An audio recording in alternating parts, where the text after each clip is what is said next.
Hi friends, మీ అందరూ ఎలా ఉన్నారు? నేను కూడా బాగున్నానండి. మీరందరూ కూడా బాగుండాలని మనస్ఫూర్తిగా అయితే కోరుకుంటున్నాను. అవి చూసారా ఫ్రెండ్స్, అవి ఏంటి కామెంట్ అయితే చేయండి.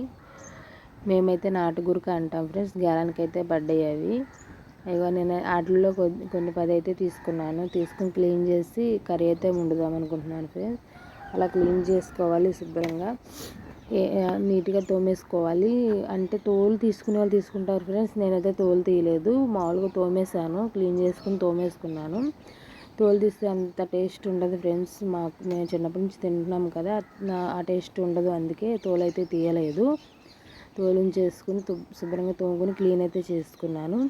ఒక గిన్నె అయితే తీసుకుని అందులో వేసుకుంటున్నాను ఫ్రెండ్స్, కర్రీ వండుదామని.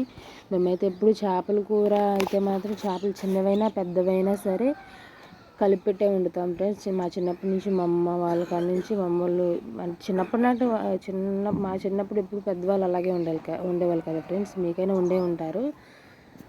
కలిపెట్టి వండితే ఆ టేస్టే వేరు, చేపల కూర టేస్టే వేరు, బాగుంటుంది. మాకు అది అలవాటు అయిపోయింది. నేను పెద్ద చేపలైనా చిన్న చేపలైనా కంపల్సరీ కలిపెట్టే వండుతాను ఫ్రెండ్స్. చాలా అంటే చాలా బాగుంటుంది.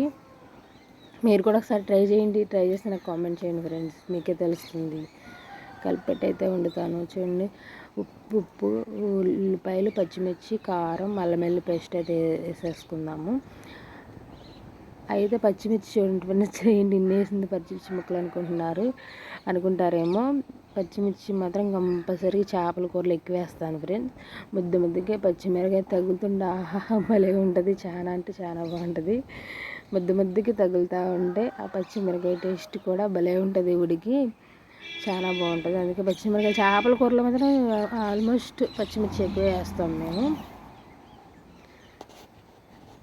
అయితే అల్లం వెల్లుల్లి పేస్ట్, నూనె కూడా పోసుకుని కలిపేసుకుందాం ఫ్రెండ్స్. కలిపేసుకుని చింతపండు కూడా రసం పోసుకున్నాము. మీరు ఎంతమంది తింటారు ఫ్రెండ్స్ నాటుగురక? మేమైతే మా పల్లెటూరులో అయితే మేము నాటుగురకే అంటాం. ఇక్కడ మీ ఊర్లో మీకేమంటారు ఆ గురకని కామెంట్ చేయండి ఫ్రెండ్స్. మేమైతే నాటుగురక అని అంటాము. కొంతమంది మట్టి గురక అంటారు, కొంతమంది అంటే వేరే ప్రాంతాల్లో వేరే చాట ఆ గురక పేరు వేరేలా పిలుస్తూ ఉంటారు. మాకు మాత్రం నాటుగురక అనే పిలుస్తారు. కానీ దీనికి ఉన్న టేస్ట్ ఇంకే చేపకి ఉండదు ఫ్రెండ్స్, చాలా బాగుంటుంది. గ్యాలానికి అయితే వెళ్ళాము మేము. గ్యాలానికి వెళ్ళి మా చెల్లి వాళ్ళు చెరువు మీద ఉంటారు, అక్కడికి వెళ్ళాము గ్యాలానికి. చూడండి ఫ్రెండ్స్, అలా కలిపేసుకోవాలి. అలా కలిపేసుకుని వాటర్ పోసుకుని చింతపండు పులుసు వాటర్ కాసినని పోసుకుని కలిపి పెట్టేసుకున్నాం కదా, అది పొయ్యి మీద పెట్టి ఉడుకుతూ ఉంటుంది. ఇంకా అయితే గ్యాలానికి వెళ్ళాం కదా, గ్యాలానికి వెళ్తే మా మరిది, మా చెల్లి, మా వారు, నేను గ్యాలానికి వెళ్ళాము. నాకైతే 4 పడ్డాయి. మా ఆయనకి, మా చెల్లికి, మరిదికి పడ్డాయండి బాగా. 1.5 kg అయితే పడ్డాయి. ఇంకా అవి ఇచ్చుకుని వచ్చేసాము. వాటిలో కాసిన మొత్తం చేసేటప్పుడే తీయలేకపోయాను ఫ్రెండ్స్. మొత్తం చేశాను. అయితే ఒకసారి ఉడికింది, కొద్దిగా చూసుకుందాం. ఇంకా వాటర్ అయితే ఉంది, ఇంకా కొంచెం మగ్గపెట్టుకుందాం ఫ్రెండ్స్.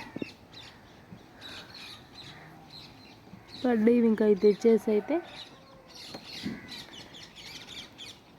కొత్తిమీర కూడా అయితే వేసుకుందాం. అండ్ ఉడికే ముందు వేసాను కొత్తిమీర. ఇంకొక 5 నిమిషాలు ఉడితే ఉడికిపోతుంది. చక్కగా పులుసు పెట్టుకోకూడదు ఫ్రెండ్స్. నాటుగురక అనేది పులుసు అనేది మాత్రం అస్సలు పెట్టుకోకూడదు. ఇది అయిపోయింది.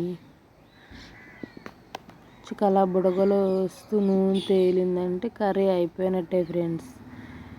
ప్లీజ్ లైక్ చేయండి, సబ్స్క్రైబ్ చేసుకోండి, కామెంట్ చేయండి ప్లీజ్ ఫ్రెండ్స్. మీకు నచ్చితే లైక్ చేయండి, సబ్స్క్రైబ్ చేయండి. చూడండి ఎంత బాగా ఉడికిందో. ముక్క కూడా చక్కగా ఉడికింది, చక్కగా గుజ్జుగా వచ్చింది. అలా గుజ్జుగా వండుకోవాలి. చాలా టేస్ట్ అంటే చాలా టేస్ట్ వస్తుంది, చాలా బాగుంటుంది.